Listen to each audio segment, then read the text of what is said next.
La Bible en un an. Jérémie chapitre 42 à Jérémie chapitre 44 verset 23. Psaume 92 à Psaume 93. Proverbe 26, 3 à 5.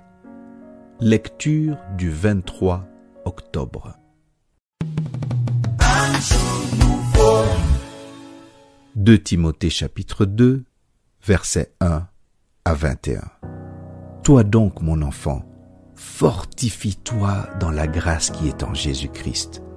Et ce que tu as entendu de moi, en présence de beaucoup de témoins, confie-le à des hommes fidèles, qui soient capables de l'enseigner aussi à d'autres.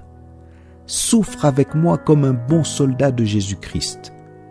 Il n'est pas de soldat qui s'embarrasse des affaires de la vie s'il veut plaire à celui qui l'a enrôlé.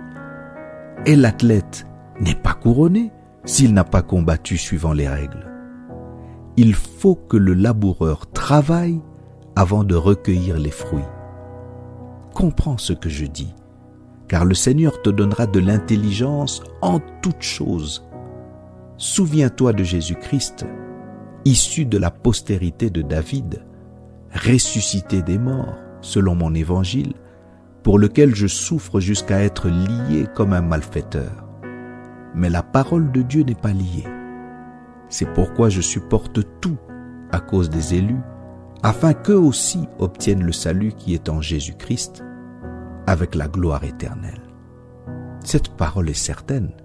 Si nous sommes morts avec lui, nous vivrons aussi avec lui. Si nous persévérons, nous régnerons aussi avec lui. Si nous le renions, lui aussi nous reniera. Si nous sommes infidèles, il demeure fidèle, car il ne peut se renier lui-même. Rappelle ces choses en conjurant devant Dieu qu'on évite les disputes de mots qui ne servent qu'à la ruine de ceux qui écoutent. Efforce-toi de te présenter devant Dieu comme un homme éprouvé, un ouvrier qui n'a point à rougir, qui dispense droitement la parole de la vérité. Évite les discours vains et profanes, car ceux qui les tiennent avanceront toujours plus dans l'impiété et leur parole rongera comme la gangrène. De ce nombre sont Hyménée et Philette, qui se sont détournés de la vérité, disant que la résurrection est déjà arrivée et qui renversent la foi de quelques-uns. Néanmoins, le solide fondement de Dieu reste debout avec ses paroles qui lui servent de sceau. Le Seigneur connaît ceux qui lui appartiennent. Et quiconque prononce le nom du Seigneur, qu'il s'éloigne de l'iniquité.